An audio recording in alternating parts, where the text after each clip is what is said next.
আসসালামু আলাইকুম সবাইকে। ছোট্ট একটা ভ্লগ নিয়ে আজকেও চলে এসেছি। আজকে হচ্ছে সারাদিন টুকটাক কী করলাম সেটা আর কি দেখাবো। বাট সকালে ঘুম থেকে উঠেই দেখি এই অবস্থা, বৃষ্টি হচ্ছে আর আমার বাসার সামনে দেখেন পানি উঠে গেছে। তো এটার স্থায়িত্ব বেশিক্ষণ ছিল না, 7টার দিকে এরকম বৃষ্টি হচ্ছিল, 8টা 9টার মধ্যে রাস্তা একদম পুরো পরিষ্কার আর ঝলমলে রোদ। এই যে বাইরের অবস্থা দেখলেই বুঝতে পারবেন।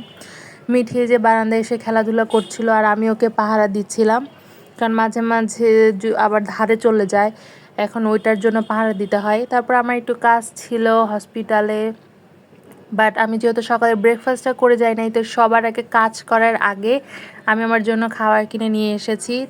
তো কাজটা করার আগে আমি হচ্ছে খেয়ে নিব, দেন আমার কাজটা হয়ে যাবে। এই যে কাজ তো আমার শেষ। আর আজকে কি পরিমাণ যে রোদ উঠছে, মানে মাথা একদম ফেটে যাচ্ছে। বাহিরের অবস্থা দেখলে আপনারা বুঝতে পারবেন কি যে পরিমাণ গরমও লাগতেছে, মনে হচ্ছে মুখটা পুড়ে যাচ্ছে। তো আমার কাজ শেষ, আমি এখন আবার চলে যাচ্ছি। তো যাওয়ার সময় ভাবলাম আপনাদের সাথে একটু ক্লিপ নিই। আর বা যাওয়ার সময় আমার বোন মেসেজ করে বলেছিল বাসার জন্য একটু শাক নিয়ে যেতে। তো আমি এখানে শাক কিনছিলাম, পুঁই শাক নিলাম, কলমি শাক নিলাম, যদি একটু বিকাল মানে দুপুর শেষ হয়ে গিয়েছে, তো এই জন্য আর কি শাক মোটামুটি অনেকগুলোই শেষ। তারপর বাসায় আসলাম, দেখি যে আবার অন্ধকার হয়ে আসতেছে, কিন্তু এই অন্ধকারে বৃষ্টি আসবে নাকি জানি না, বাট আবার অন্ধকার হয়ে আসছে। তো একটু ক্লিপ নিলাম, এখন একটু আবহাওয়াটা একটু ভালো লাগতেছে, বাট দুপুরে খুবই গরম ছিল, আপনাদেরকে তো দেখালামই। আর এইদিকে আমার বোন হচ্ছে বাজারে গিয়ে ইলিশ মাছ নিয়ে আসছে, এখন মেবি ইলিশ মাছ অনেক উঠতেছে।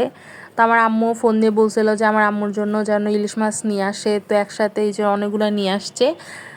এইটা আমি আপনাদের সাথে একটু শেয়ার করলাম। এখন অনেকেই দেখতেছি যে ইলিশ মাছের ভ্লগ শেয়ার করতেছে, তো আমি ভাবলাম যে আমিও করি, যেহেতু সবাই করতেছে। তো আজকের ভ্লগটা এই পর্যন্তই ছিল, আর তেমন কোনো কাজকর্ম করিনি যেহেতু বাহিরে ছিলাম সারাদিন।